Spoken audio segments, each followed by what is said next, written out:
I-Top 10 uKhozi FM isikande uqhekeko phakathi kwabaculi kwamaskandi kanye-ke namabhinca yonkana, kanti-ke omunye wabaculi obhekwe kakhulu kwi-Top 10 ubonakala engakhankasi futhi engazimisele ngokuba kwi-Top 10 yokuhlukanisa unyaka. Sanibonani, nginibingelele, nginamukele-ke ekhasini lami namuhla. Mina igama lami ngumxolisi umfana kaDlomo. Uma ngabe-ke uyaqala ukufika le channel, ngicela ungenze iqiniso ngokuthi-ke uqofe laphana ukusubscribe.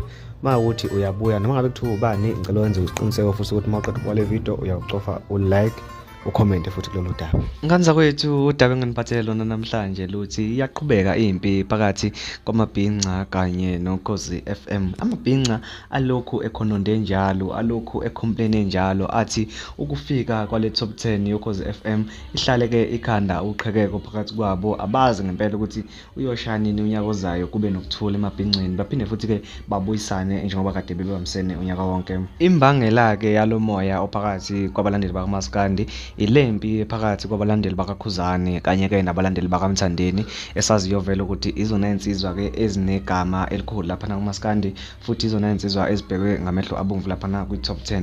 Njengoba-ke abalandeli bakaMthandeni Cokamlisha kanye-ke nabanye-ke abathandi bakaMaskandi abaseka uMthandeni bethi uKhuzani akumele-ke angenelele i-top 10 yalonyaka ka-2023, kanti-ke abakaKhuzani nabo bayayichitha, bayiphikisa, kanti futhi nabo bonke-ke abanye abalandeli bakaMaskandi abaseka uKhuzani bathi unelungelo lonke lokuthi-ke akhankase alwele ukungena enyakeni ka-2024 ngengoma yakhe. Kuso-ke leso siphithiphithi kubonakala uKhuzani elokhu ekhankase njalo, ekhankasela ingoma yakhe ukuthi ingene kuleyo top 10, kanti uMthandeni Cokamlisha bengakenzi ngisho eyodwa ipost kuzo zonke inkundla zokuxhumana lapho khona encinca abantu ukuthi-ke bavotele ingoma yakhe.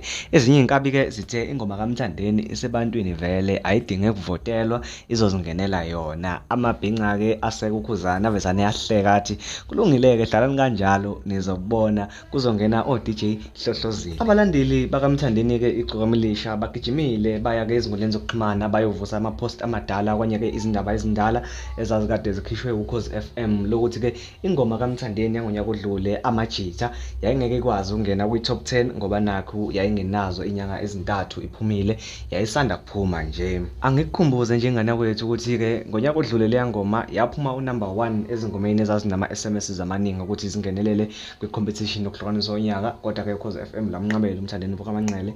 Abalandeli-ke bakaKhuzani bathe kwakuyibhadi lakhe lelo uMthandeni, futhi-ke abayingeni indaba yakhe, akasuke ngempela endleleni yabo ngoba ingoma ye-Big Naz okuyiyona ngoma eyahlukanisa unyaka ngonyaka odlule eyayithi ngeke yayikade iphume mhla kaNovemba ziwu-12 ku-2022, kodwa yawuhlukanisa unyaka yayingenazo sidalo lezo inyanga ezintathu indala. Kuthe-ke kusashayisana leyo mbono kwabuye kwaphakama omunye uthi uKhozi FM sengathi-ke lufuna ukuhlaba luyidlele nje imali yamabhinca ngoba kuyaziwa ukuthi amabhinca ayayazi into yayo futhi ayayimela into yayo, ayavota ngempela abadlali.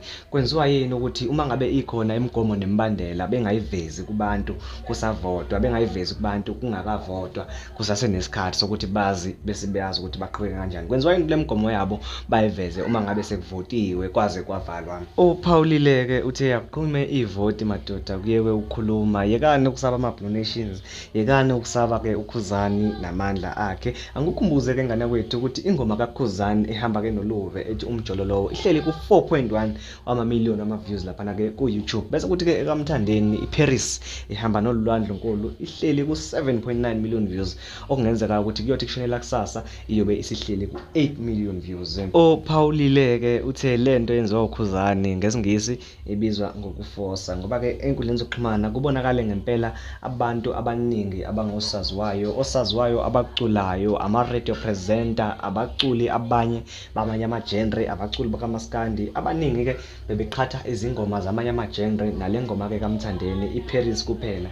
Akekho-ke noyedwa uke wakhuluma-ke ngomjololo kaKhuzani.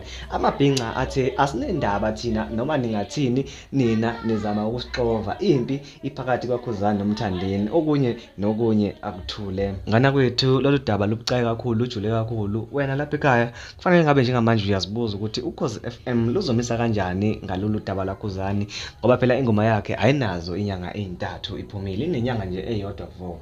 Kanti futhi uyazibuza ukuthi uma ngathiwa nje bambamba ngophondo ngabe bamkhiphelani ngoba phela-ke ingoma eyahlukanisa unyaka ngonyaka odlule yayingenazo lezo inyanga ezintathu. Into-ke enjengale ngishiya kuwena ukuthi wena usuyothatha isinqumo lapho ekhanda lakho njengoba ubukele le video, bese ngiyacela ukuthi ke uma ukuthi le video uyithokozele okanye uyakuthokozela indlela ke sikulethela ngayo izindaba, uchofe, usubscribe, ufollowe le channel.